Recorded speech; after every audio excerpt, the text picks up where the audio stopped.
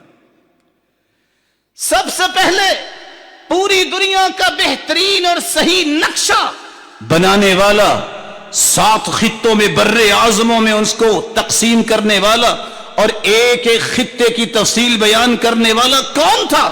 کافر تھا. ابو عبداللہ محمد الاویسی تھا جو مسلمان تھا، جس میں آج تک کافر ایک لفظ کا اضافہ نہیں کر سکے. یہ دیکھو اسلام آباد سے 160 کلومیٹر کے فاصلے پہ جہلم ہے، پنڈ دادن خان، جہاں قلعہ نندنا کے اندر بیٹھ کر پوری زمین کا نصف قطر پیش کرنے والا 6338 کلومیٹر. یہ کون تھا؟ یہ البیرونی تھا جو مسلمان تھا. یہ کافر نے نہیں کیا. کوئی انسٹرومنٹ نہیں تھے. آج پوری سائنس کلا بازیاں لگا چکی. کوئی کہتا ہے 6352 ہے، 15 کلومیٹر کا فاصلہ ہے. یہاں بیٹھ کے اس نے اندازہ لگا لیا تھا. پوری ریاضیات کو چیک کیجئے. ریاضیات کا علم متعارف کروانے والا کون تھا؟ یعقوب کندی تھا جو مسلمان تھا، کافر نہیں تھا. 150 کتابیں ریاضی پر، میتھ پر لکھنے والا کون تھا؟ البیرونی تھا جو مسلمان تھا، کافر نہیں تھا. کاش کسی کے علم میں ہو کہ یہ قطب شمالی اور قطب جنوبی کی سمت کو متعین کرنے کے جو 7 طریقے بیان کیے ہیں وہ البیرونی نے بیان کیے ہیں جو مسلمان تھا، کافر نہیں تھا. یہ کش سکل آپ کی پوری یہ نیویگیشن کا سسٹم، اس کی بنیاد رکھی تھی تو سب سے پہلے کس نے رکھی تھی؟ محمد بن زکریا رازی نے. یہ کش سکل کی سمت کا تعین کرنے والا مسلمان تھا، کافر نہیں تھا. یہ زمین اور چاند اور سیاروں کی حرکت کو بیان کرنے کا علم متعارف کرنے والا سب سے پہلے کون تھا؟ یہ مسلمان تھا، کافر نہیں تھا.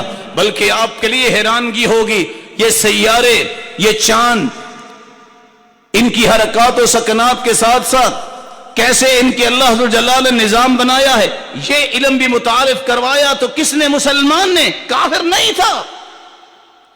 زمین کے اندر کہاں میٹلز ہیں، کہاں سونا ہے، کہاں چاندی ہے، کہاں پوری دنیا میں مائنز ہیں.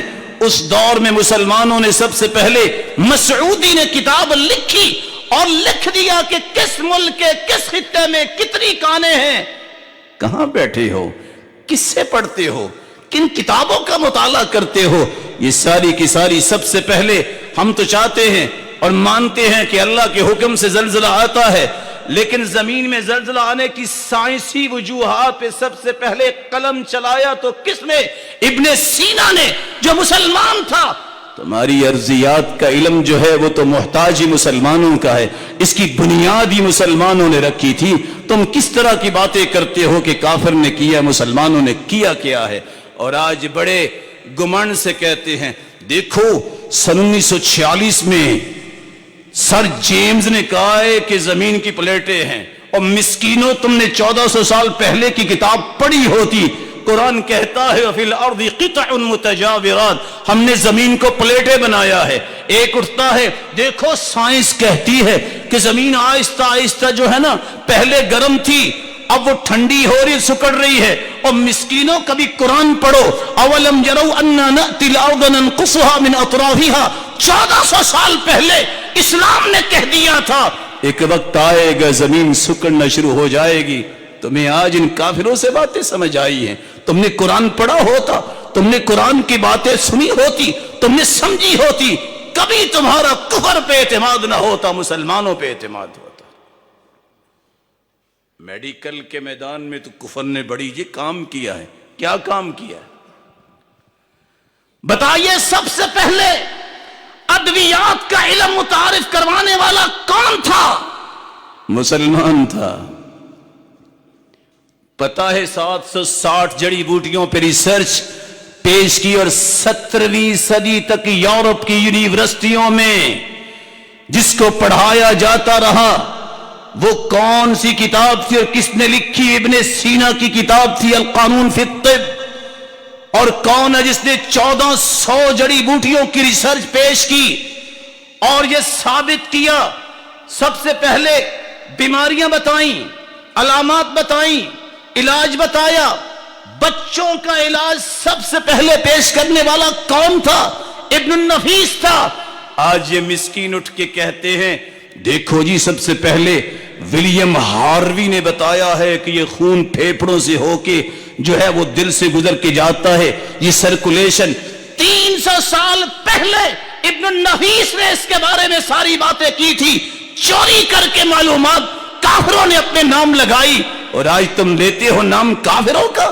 مسلمانوں نے اس دور کے اندر 200 سرجیکل آلات کے خاکے دیے جو چھپے تھے، اس دور میں باقاعدہ بنا کے دیے۔ دنیا کے اندر جتنے سرجیکل آلات استعمال ہوتے تھے اس کی بنیاد مسلمانوں نے رکھی۔ کون تھا؟ یہ زہراوی تھا جس نے 200 خاکے دیے تھے۔ سب سے پہلے بے ہوش کرنے کا طریقہ، سب سے پہلے آپریٹ کرنے کا طریقہ یہ مسلمانوں نے ایجاد کیا تھا۔ اور آپ کے لیے حیرانگی کی بات ہے، یہ 4 صدی کی میں بات کر رہا ہوں، سب سے پہلے منظم طریقے سے ہاسپٹل بنایا گیا تو عضد الدین دولہ نے بنایا تھا۔ عضد الدولہ نے یہ ہاسپٹل بنایا جس میں او پی ڈی بھی تھی، جس میں فارمیسی بھی تھی، آپریٹ بھی ہوتا تھا۔ اس وقت تو کفر کو دین سے ہی بیداری نہیں ہوئی تھی جب مسلمان یہ سارا کچھ کر چکے تھے۔ کون سا کام ہے جس کے بارے میں تم کہتے ہو کہ کافروں نے کیا؟ سب سے پہلے ٹیڑے داندوں کو سیدھا کرنا، سب سے پہلے پتے کا آپریشن اور دانت کا آپریشن، آنکھ کا آپریشن، یہ کس نے سارا ایجاد کیا؟ یہ وہی شخص تھا جس کو اللہ تعالیٰ نے یہ صلاحیت دی تھی، اور اس نے یہ سارے کے سارے قوانین اور قواعد اور ضوابط اور ریگولیشن لکھے تھے کہ یہ طریقہ، یہ دھاگا، یہ کینچی، یہ پیمانہ جو آپ آپریٹ میں استعمال کرتے ہو، یہ 3 اجزاء سب سے پہلے مسلمانوں نے متعارف کروائے تھے۔ سب سے پہلے ابن الہیثم نے بتایا کہ آپ آنکھ کا بھی آپریٹ کر سکتے ہیں، اس کا جو روٹینیہ ہے، مرکزی کردار کہاں ہے، اس کو کیسے آپ موو کر سکتے ہیں، کسی کی آنکھیں ٹیڑھی ہیں تو سیدھی کیسے ہو سکتی ہیں، لینز کیسے آپ چینج کر سکتے ہیں، آپ کی آنکھ کا کوئی مسئلہ بن گیا ہے کیسے اس کو صحیح کر سکتے ہیں۔ بلکہ آپ کی پوری نیوی، آپ کی بحری فوج جو ہے دنیا کے اندر جو کام کر رہی ہے، سب سے پہلے پانی کے اندر سفر کرنے کے بارے میں قانون کس نے سمجھایا تھا؟ ابن الہیثم نے۔ یہاں پڑھے لکھے ہوں گے، جو پڑھ چکے ہوں گے، لا آف ریفریکشن اور لا آف ریفلیکشن، یہ قانون انعکاس، یہ قانون انعطاف کہ روشنی جب آتی ہے تو ٹیڑھی ہو کے، ترچھی ہو کے پانی میں جاتی ہے۔ ایک ایسی جگہ آتی ہے جہاں روشنی بھی کام نہیں کرتی، کہتے ہیں سائنس کہتی ہے ہم ڈیفیوزڈ لائٹس بنا لیتے ہیں جس سے تہ تک جائے۔ 1400 سال پہلے اللہ عز و جلال نے قرآن میں کہا لم یکد یراہا، سمندر میں ایسا اندھیرا ہے کہ ہاتھ بھی نکالے اسے ہاتھ بھی نظر نہیں آتا۔ یہ سارے کے سارے قوانین تو مسلمانوں نے بنا کے پیش کیے، اور تم کہتے ہو کہ کافروں نے کیا۔ آپ کی اکاؤنٹیبلٹی احتساب ہے، ریونیو کیسے اکٹھا کیے جائے، ٹیکس کیسے لگائے جائے۔ سب سے پہلے عمرانیات کا بابائے عمرانیات کس کو مانتا ہے؟ کافر بھی ابن خلدون کو مانتا ہے، امام غزالی کی کتاب کو دیکھتا ہے، اور ٹیکس کا قانون جو سب سے آسان ہے جس کو پیش کرنے والے ابو یوسف ہیں، یہ ساری کتابوں تے مسلمانوں نے لکھی، کافروں نے کیا کیا تھا؟ راز کیا ہے؟ ٹیکنالوجی کی بات بھی کر لیتے ہیں۔ وَأَنزَلْنَا الْحَدِيدَ فِيهِ بَأْسٌ شَدِيدٌ وَمَنَافِعُ لِلنَّاسِ، لوہا ہم نے اتارا جس میں پاور بھی ہے اور پروفٹ بھی ہے۔ یہ آیت کہاں سے آئی ہے؟ اللہ عز و جلال نے بیان کی۔ یہاں ٹیکسٹائل کو سمجھنے والے بیٹھے ہیں، یہاں میٹلز کو رنگ کرنے والے بھی ہوں گے، یہ سیمنٹ، یہ بجری، یہ ہر چیز کو کس طریقے سے کیسے استعمال کرنا ہے، دوائی کتنی چاہیے مریض کو، یہ تعین بھی کیا تو سب سے پہلے مسلمانوں نے کیا، یعقوب کندی نے کیا۔ یہ بتایا کہ کتنی دوائی دی جائے گی، بلکہ یہ مرر، یہ گلاسز، یہ جتنی دھاتیں جس سے جہاز بنتے ہیں، یہ ساری چیزوں کو رنگ کرنا اور زنگ سے بچانے کے لیے سلفیورک ایسڈ ہو یا دیگر جو ہیں وہ اس طرح کی چیزیں بیان کرنے والے کون تھے؟ ابن الہیثم تھا۔ یہ موبائل میں کیمرہ دے کے کہتے ہیں مسلمانوں نے کیا ہے؟ مسلمانوں نے، عمر خیام نے سب سے پہلے کیلنڈر بنایا، کافر تو کیلنڈر بھی نہیں بنا سکا۔ مسلمانوں نے سب سے پہلے، ابن الہیثم نے دیوار میں سوراخ کیا، کاغذ رکھا، کہتے ہیں یہ عکس کس چیز کا ہے؟ کرتے کرتے کیمرہ بنایا۔ آج دیکھیے چوری، دیکھیے کتابیں لکھتی ہیں کہ رابر بیکن نے سب سے پہلے دوربین بنائی اور 300 سال پہلے ابن الحسن اس کو بنا کے چلا گیا تھا. یہ چوری کر کے اپنے نام لگانے والے ہیں کافر. تم کہتے ہو کہ کافروں نے کیا ہے، یہ مسلمانوں نے سارے کام کیے ہیں. رسول اللہ صلی اللہ علیہ وسلم کے صحابی معاویہ رضی اللہ تعالی عنہ نے سب سے پہلے سمندر میں جنگ کی اور بیڑا بنایا. یہ بھی مسلمانوں کے نام ہے. رسول اللہ صلی اللہ علیہ وسلم کے دین کو ماننے والوں نے کون سا کام نہیں کیا؟ آپ کے ٹیکسٹائل میں کپڑے کو رنگ دینے سے لے کے امبرائڈری تک یہ سارے کے ساری چیزیں مسلمانوں نے بنائی تھی، کافروں نے نہیں بنائی. آج ایک اٹھتا ہے کہتا ہے کہ سائنس نے کہا ہے جب تھوڑا سا فضا میں جائے نا تو دم گھٹتا ہے، سانس نہیں پورا آتا. ان مسکینوں سے کہو قرآن پڑھو کہ انما یصعد فی السماء. جب انسان جو ہے دین نہیں ہوتا تو اس کا دم اسی طرح گھٹتا ہے جیسے آسمان کو چڑھتے چڑھتے گھٹتا ہے. یہ لوگ کہتے ہیں دیکھو سائنس نے کہا ہے کہ ہر چیز جوڑا جوڑا ہے، اور مسکینوں قرآن پڑھو. قرآن کہتا ہے سبحان الذی خلق الازواج کلھا، پاک ہے وہ ذات جس نے ہر چیز کو جوڑا جوڑا بنایا ہے. یہ تو 1400 سال پہلے کی بات ہو گئی ہے، سائنس نے کیا کیا ہے. اب تم ڈھونڈ کے لاؤ نا ذرا کہ کافروں نے کیا بنایا ہے. کافروں نے کون سا نظام مسلمانوں کو دیا ہے جس پہ تم اتراتے اور کہتے ہو کہ بلب بھی نہیں بنایا. تم نے کبھی کوئی کتاب پڑھی ہو تو تب ہے، تم نے پڑھی ہے تو انہی کافروں کی کتابیں پڑھی ہے، کسی مسلمان کی کتاب کو ہاتھ میں لگایا. اور یہ سزا مسلمانوں کو کب ملی کہ کب ان کا نام ختم کیا گیا. جس کی طرف میں توجہ دلا کے بات کو ختم کروں گا، اپنے ذاتی اختلافات کو چھوڑ دو، اتحاد کرو، اتفاق کرو. جب یہ اتحاد و اتفاق ختم ہوا، بغداد کو تاراج کیا گیا، جتنی قیمتی کتابیں تھی چوری کی گئی اور بقیہ کتابوں کو دجلہ میں پھینکا گیا. 16 دن تک تاریخ لکھتی ہے کہ دجلہ کا پانی سیاہ رہا اور گھٹنے گھٹنے تک گھوڑے خون میں دوڑتے نظر آئے. واپس آ جاؤ، خوف چھوڑو دشمن کا، خوف چھوڑو یہود اور عیسائیوں کا. یہ ساری باتیں ہیں، کوئی ان کے پلے کچھ نہیں ہے. ایمان کو مضبوط کیجئے اور اصول اپنے بھائی سے سن لیجئے جو علماء نے، جو قرآن و حدیث کے اصول بیان کیے ہیں. خوف کی 3 قسمیں ہیں. ایک ہوتا ہے اعتقادی خوف، ایک ہوتا ہے وہمی خوف، ایک ہوتا ہے فطری خوف. انسان فطرتی طور پر ہر درندے سے ڈرتا ہے، ہر موذی چیز سے ڈرتا ہے، ہر اس طرح کی چیز سے جو نقصان دینے والی ڈرتا ہے. اس خوف کا عقیدے میں کوئی فرق نہیں آتا، یہ ہر بندے میں خوف ہے، کوئی امتی ہو کوئی نبی ہو. موسیٰ علیہ السلام بھی خوف زدہ ہو گئے جب انہوں نے اژدہا دیکھا.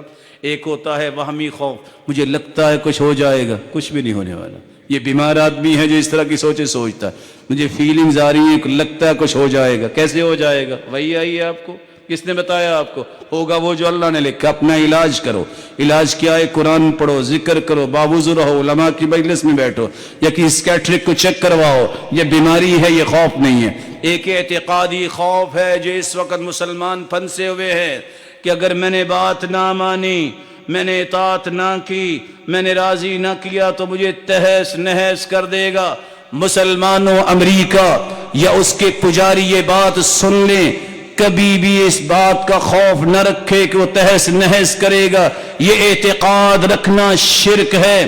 یہی ہود علیہ السلام کی قوم نے کہا تھا ان نقول الا اعتراك بعض آلهتنا بسوء قال انی اشهد الله واشهد انی بریء مما تشركون. تم سمجھتے ہو کہ مجھے کوئی تکلیف آتی ہے تو تمہارے بتوں کو برا کہنے کی وجہ سے گواہ رہنا، میں بھی گواہی دیتا ہوں تم مشرک ہو، میں تمہارے جیسا مشرک نہیں ہوں. جو ہوگا وہ اللہ کے حکم سے ہوتا ہے، وہ کسی کی وجہ سے نہیں ہوتا. اللہ ذوالجلال ہمارے عقائد اور منہج کی حفاظت فرمائے اور ہمیں اس طرح کی زندگی نصیب فرمائے جس طرح وہ راضی ہو. وما علیہ الا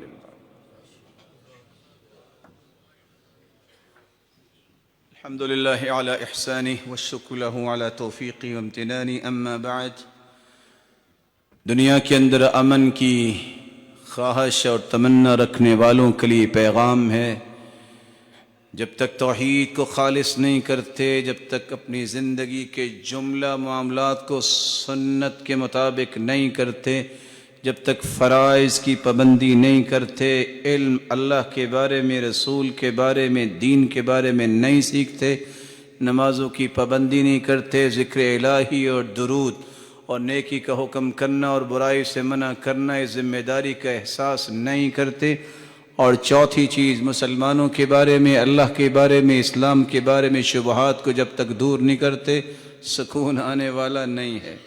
پانچویں اور آخری چیز، جب تک آپ کے اندر خیر خواہی نہیں آئے گی تو سکون تب بھی نہیں آئے گا، کیونکہ اللہ کے رسول نے فرمایا ہے انما ینصر اللہ هذه الامہ بضعیفها بدعوتهم وصلاتهم واخلاصهم، اس امت کی مدد اللہ ذوالجلال فرمائیں گے تو تین طریقوں سے، لیکن یہ کیسے مدد آئے گی؟